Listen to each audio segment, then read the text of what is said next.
اندر کمرے کے اداس ماحول میں مہندی کی خوشبو رچی بسی تھی۔ اس نے ایک بہت سے ہلکے سے کام والا سوٹ پہن رکھا تھا، گہری لمبی آنکھیں دیلی پتلی 20-21 کے درمیان لگتی تھیں، بھولی بھالی تھی، پر اندر سے ایسی گھنی لعنت کہ تیری جوانی پر پتہ نہیں کس کی بہن اور بیٹی ہے۔ سمیرہ بہو نے سوچا اور قدم اندر بڑھا دیا۔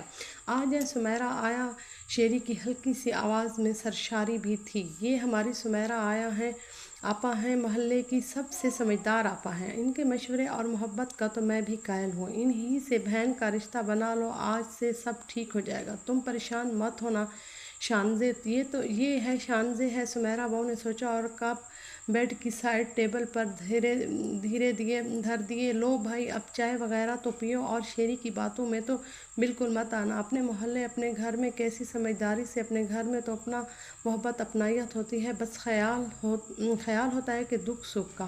ہلکا سا میک اپ ہی کر لیتی، سوٹ تو بہت پیارا ہے اور ہو خود بھی پیاری۔ اب جو ہوا سو ہوا، تم دل چھوٹا مت کرنا، میں ہوں نا تم دونوں کے لیے۔ آپا اور آپا نصرت وہ تو ایسی ہی باتیں کریں گی، اتنی پیاری بہو ملی ہے اور منہ بنا کر بیٹھی ہیں۔ چلو تھوڑا میک اپ کر دو، کچھ ہے پاس تمہارے کہ میں لے آؤں گھر سے؟ اتنا دوستانہ اور ایسی حمایت شانزے کو بغیر کچھ کہے پہلی بار ملی تھی۔ آپ بہت اچھی ہیں آپا۔ میں اچھی کہاں، تم پیاری ہی اتنی ہو کہ شانزے نے سکھ کی پہلی سانس لی اور شیری تیار ہو کر پیزا لینے نکل گیا۔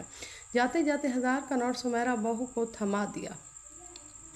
لیں آپا جی، یہ بچوں کے لیے مٹھائی لے لیجئے گا اور ہمارے لیے دعا کیجئے کہ سب ٹھیک ہو جائے۔ شیری نے شانزے کو ذرا پرسکون پایا تو سمیرہ آپا امی کو بھی سمجھا لیں گی، اب کچھ نہیں ہو سکتا۔ شانزے کے بغیر رہ ہی نہیں سکتا تھا وہ، فریہ سے شادی بھی کر نہیں سکتا تھا۔ شہری نے سوچا۔ فریہ کو دماغ سے چھٹکاتا شانزے کی مہک دل میں لیے وہ پورچ سے گاڑی نکالنے لگا تھا۔ واپسی پر سمیرہ بہو نے نصرت بیگم کے کمرے کا چکر پھر سے لگانے کا ارادہ کیا، پھر ان کے آرام میں خلل کے خیال سے چپکے سے لوٹنے لگی تھیں کہ نصرت نے کروٹ بدلی اور سمیرہ کو واپس بلایا۔ ایسے نہ جاؤ بہو، دیکھو کچن میں مٹن بریانی کی پتیلی پڑی ہے، ساتھ لے جاؤ، اور فریج میں کچھ فروٹ ہے وہ بھی نکال لو، بچے کھا لیں گے۔ میں صبح چپاتی کھاؤں گی۔ سمیرہ نے مٹن بریانی اور پھل شاپر میں ڈالے اور گھر کی راہ لی۔ ایک نیلے نوٹ نے ساتھ سبز ٹوٹے بھی تھا، جو شانزے نے زبردستی اس کے مٹھی میں دیا تھا۔ جنگیں تو اس گھر میں ہونی ہی تھیں، کبھی نصرت منہ پر کپڑا ڈالنے رونے لگتی تھی، کبھی شانزے کے دل پر ہاتھ پڑتا۔ دونوں کو سمجھانے کی ذمہ داری سمیرہ بہو نے ہی سنبھال لی۔ دونوں طرف محاذ گرم خوب تھا۔ سمیرہ بہو کی مٹھی بھی ٹھیک ٹھاک گرم ہو رہی تھی۔ اے ناز پیٹی بڑھیا، کیسے حلق پھاڑ کر چیختی ہے، بیٹا قبر میں لے کے جائے گا، شادی کرنی ہی تھی تو کر لی، اب کیا چخم دھاڑ ہے۔ توبہ توبہ، یہ ایک ایسی خون گرج تو جوانوں کی کبھی نہ ہوئے۔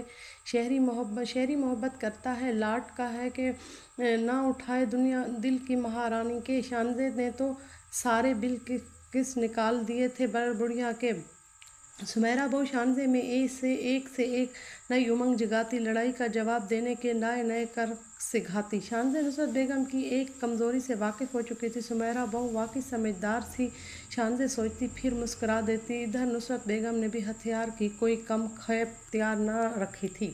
وہ بھی بیٹے کے سامنے وہ مکر کرنے لگی تھیں کہ وہ خود شیری کو یقین کرنا مشکل ہو جاتا کہ وہ سچ ہے کہ جھوٹ کہہ رہی ہیں۔ جھوٹ موٹ کے موٹے آنسو بھی سمیرہ بہو نے ہی انہیں بہانا سکھائے تھے۔ شیری کا جینا دوبر ہو چکا تھا، دل کی خوشی دل کا درد بن چکی تھی۔ کام والیاں کام ختم کرنے کی بجائے مزے لے کر باتیں بناتیں، ایک کے 5 لگا کر مکار بڑھیا اور چالاک بہو کے قصے بیان کرتیں۔ بدنامیوں کا نام ختم ہونے والا سلسلہ چل نکلا تھا، کوئی راستہ باقی نہ بچا تھا۔ سمیرہ بہو نے وہ جنگ چھیڑ دی کہ گھر کا چین رخصت ہو گیا اور مہینے گزر گئے۔ ماں کو مناتا تو شانزے ناراض ہو جاتی، دونوں مل کر بیٹھنے کا سوچتی بھی نہ تھیں۔ پھر سمیرہ بہو کو یقین کامل تھا کہ اب وہ دونوں ایک بھی نہیں ہو سکتیں۔ ان کے بچے مہنگا فروٹ خوب ڈٹ کر کھاتے تھے، فرزون فوڈز کے ذائقے سے الگ آشنا ہوئے تھے کہ دن یوں گزرتے ہی گئے۔ سمیرہ بہو اپنے میکے بڑے بھائی کے ہاں آ گئی۔ 6 سالوں بعد رب نے لڑکا دیا تھا۔ سمیرہ نے بھی کھلا خرچہ لیا اور گجرانوالہ روانہ ہو گئی۔ واپسی کا سفر کچھ دن طویل ہوا، اتنا طویل کہ پیچھے اس کی کایا ہی پلٹ گئی۔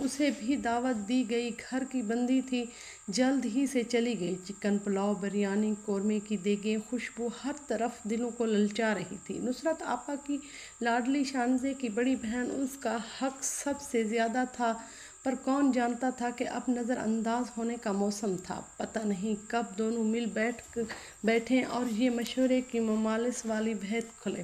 شانزے گھر سے بھاگی ہے کہ بیائی گئی ہے، یہ تو ذاتی مسئلے تھے، اور ان کے اور درمیان میں کیوں کودی ہے یہ سمیرہ بہو؟ پل میں وہ اس عزت سے محروم ہوئی جو سالوں سے بنی ہوئی تھی۔ نہ شانزے نے اسے بیٹھنے کا کہا، نہ نصرت بیگم نے، اور کسی بات پر اتفاق ہوا کہ نہ ہوا، پھر سمیرہ بہو پر اتفاق ضرور کر لیا۔ آج کا دن پورا دن جو جہاں بیٹھے بیٹھے گزار گیا، نہ کچھ ہاتھ آیا، نہ چاول، نہ لقمہ نہ منہ میں گیا۔ کہیں سے کسی نے چاول کا چھوٹا سا شاپر اسے بھی نہیں لا تھمایا۔ لو پھر سمیرہ بہو، چلو چلو دریا سمیٹ لو جلدی، ورنہ خراب ہو جائیں گی۔ سب سے پیچھے بیٹھی سمیرہ بہو چپ چاپ اڑتے شاپر کو دیکھنے لگیں، اور جیسے لوگوں بھی خالی شاپروں کی طرح ہوتے ہیں جو نہ اڑاتے اچھے لگتے ہیں، نہ مٹی میں دبے ہوئے وقتی چمک دھمک کے بعد کوڑے کے نظر ہو جاتے ہیں۔ آج اس نے بھی خود کو کوڑے سے کم خیال نہیں کیا تھا۔